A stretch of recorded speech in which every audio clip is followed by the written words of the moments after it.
ಈಗಿನ ಮಕ್ಕಳು ಆಧುನಿಕ ತಂತ್ರಜ್ಞಾನದ ಆಟಪಾಠಗಳಲ್ಲಿ ತೊಡಗಿಕೊಳ್ಳುತ್ತಿರುವುದು ಅಪಾಯಕಾರಿ ಬೆಳವಣಿಗೆಯಾಗಿದೆ ಎಂದು ನಿವೃತ್ತ ಮುಖ್ಯಾಧ್ಯಾಪಕ ಮತ್ತು ಬರಹಗಾರ ಎನ್.ಆರ್. ಗಜು ಅಭಿಪ್ರಾಯಿಸಿದರು.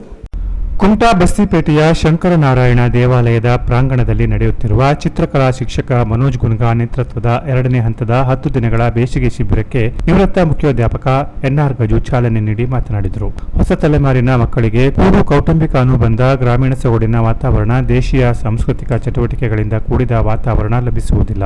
ಇದಕ್ಕೆಲ್ಲ ಬಹುರಾಷ್ಟ್ರೀಯ ಕಂಪನಿಯಲ್ಲಿ ಉದ್ಯೋಗಿಯಾಗಿರುವ ಪೋಷಕರು ಅನುಭವಿಸುತ್ತಿರುವ ಒತ್ತಡದ ಜೀವನ ಮಕ್ಕಳ ಮೇಲೂ ಪ್ರಭಾವಿಸುತ್ತಿರುವುದೇ ಕಾರಣವಾಗಿದೆ. ರಜೆ ಬಿದ್ದಾಗ ಅಜ್ಜ ಅಜ್ಜಿಯರ ಜೊತೆಗೆ ಊರಿಗೆ ಬಂದಾಗ ಗ್ರಾಮೀಣ ಪರಿಸರದಲ್ಲಿ ನಡೆಯುವ ಬೇಸಿಗೆ ತರಗತಿಗಳು ಇಂತಹ ಮಕ್ಕಳನ್ನು ಒಗ್ಗೂಡಿಸಿ ಸಂಸ್ಕೃತಿ ಪಾಲನೆಯಲ್ಲಿ ಪಾಲ್ಗೊಳ್ಳುವ ಮೂಲಕ ಮಕ್ಕಳಲ್ಲಿ ಸೃಜನಶೀಲತೆ ಮತ್ತು ವ್ಯಕ್ತಿತ್ವ ವಿಕಸನಕ್ಕೆ ಹೊಸ ದಾರಿ ತೆರೆದುಕೊಳ್ಳುವಂತಾಗುತ್ತದೆ. ಬೇಸಿಗೆ ಶಿಬಿರಗಳು ಕೇವಲ ಪಠ್ಯಪುಸ್ತಕ ಚಟುವಟಿಕೆಗಳ ಸೇತುಬಂಧುವಾಗಿರದೆ ಪಠ್ಯೇತರ ಸಾಮಾನ್ಯ ವಿಷಯ ಗ್ರಹಿಕೆಯ ಮೂಲಕ ಮನೋವಿಕಾಸಕ್ಕೂ ಕಾರಣವಾಗಬೇಕು ಎಂದರು.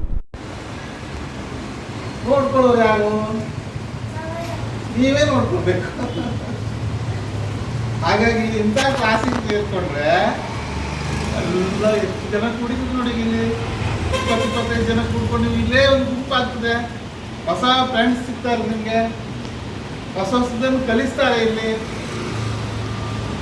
ಚಿತ್ರ ಬಿಡಿಸೋದು ಕಲಿಸ್ತಾರೆ, ರಂಗೋಲಿ ಹಾಕೋದು ಕಲಿಸ್ತಾರೆ, ಹುಡುಗಿರಿದು ಯಾವುದು ಮೆಹಂದಿ ಹಾಕೋದು ಕಲಿಸ್ತಾರೆ. ಮತ್ತು ಕೆಲವು ನಾನು ಮನೋಜ್ ಸರಿಗೆ ಕೇಳಿದೆ, ಭಾಳಷ್ಟು ದಿನ ಒಂದೊಂದು ರೀತಿ ಹೊಸ ಕಲೆಗಳನ್ನು ಕಲಿಸ್ತಾ ಹೋಗ್ತಾರೆ, ಆಟವನ್ನು ಹೇಳ್ಕೊಡ್ತಾರೆ. ಈ ಸಂದರ್ಭದಲ್ಲಿ ಕುಮಟಾ ಅಗ್ನಿಶಾಮಕ ದಳದವರು ಪುಟ್ಟ ಮಕ್ಕಳಿಗಾಗಿ ಅಗ್ನಿಯ ಸುರಕ್ಷತೆ ಕುರಿತು ಚಿತ್ರಕಲಾ ಸ್ಪರ್ಧೆ ಏರ್ಪಡಿಸಿ ಬಹುಮಾನ ವಿತರಿಸಿದರು. ಚಿತ್ರಕಲೆ, ರಂಗೋಲಿ, ಮೋಜಿನ ಗಣಿತ ಮತ್ತು ರಂಜನೀಯ ವಿಜ್ಞಾನವನ್ನ ಶಿಬಿರದ ಶಿಕ್ಷಕರು ಬೋಧಿಸುತ್ತಾ ಮಕ್ಕಳನ್ನು ಉತ್ತೇಜಿಸುವಲ್ಲಿ ನಿರತರಾಗಿರುವುದನ್ನು ಪೋಷಕ ವರ್ಗದವರು ನಿಂತು ವೀಕ್ಷಿಸುತ್ತಾ ಆನಂದಿಸುತ್ತಿದ್ದರು.